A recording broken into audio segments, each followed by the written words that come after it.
Kita beralih ke top topik yang kedua. Pemirsa, penangkapan Gubernur Riau Abdul Wahid menambah daftar kepala daerah Riau yang berurusan dengan KPK, khususnya terkait pengadaan proyek.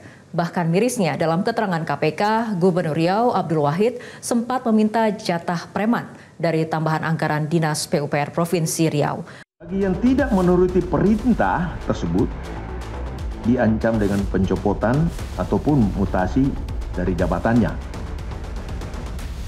Di kalangan Dinas PUPR PKPP Riau, permintaan ini dikenal sebagai istilah jatah preman. Istilah jatah preman rupanya sudah lumrah sebagai kode khusus untuk permintaan fee anggaran provinsi di kalangan Dinas PUPR Riau. Operasi tangkap tangan terkait kasus korupsi penambahan anggaran di Dinas PUPR Riau membongkar praktik pemerasan ini. Pelakunya adalah Gubernur Abdul Wahid yang kini sudah jadi tersangka. Abdul Wahid meminta jatah hingga 5% dari tambahan anggaran atau senilai 7 miliar rupiah dengan kode 7 batang.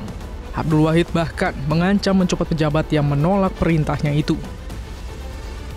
Bahwa selanjutnya Saudara FRY menyampaikan hasil pertemuan tersebut kepada Saudara MAS atau MAS selaku Kepala Dinas PUPR PKPP Riau, namun Saudara Mas yang merepresentasikan Saudara AW meminta fee sebesar 5% atau 7 miliar. Bagi yang tidak menuruti perintah tersebut, diancam dengan pencopotan ataupun mutasi dari jabatannya. Di kalangan Dinas PUPR PKPP Riau, permintaan ini dikenal sebagai istilah jatah preman.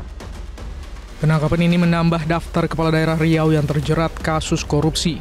Abdul Wahid menjadi Gubernur Riau keempat yang berurusan dengan KPK. Kasus pertama yang membuka catatan kelam Riau ialah Saleh Jasid yang terjerat korupsi pengadaan 16 unit mobil pemadam kebakaran senilai 15,2 miliar rupiah. Saleh terbukti melakukan penunjukan langsung yang merugikan keuangan negara dan divonis hukuman 4 tahun penjara. Kedua ada Rusli Zainal yang menjabat 2 periode, terjerat 2 kasus besar yakni suap proyek pembangunan venue PON dan korupsi izin usaha pemanfaatan hutan. Rusli Zainal divonis 14 tahun penjara, kemudian dikurangi menjadi 10 tahun setelah peninjauan kembali.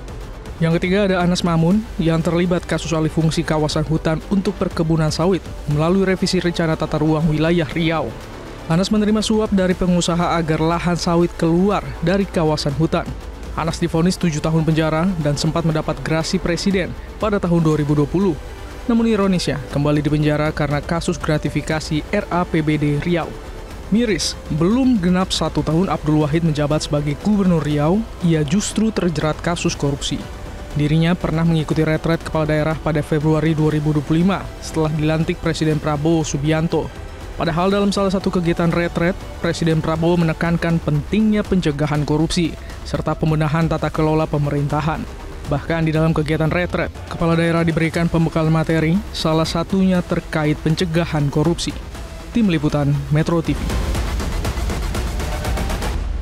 Jelajahi cara baru mendapatkan informasi. Download Metro TV Extend sekarang.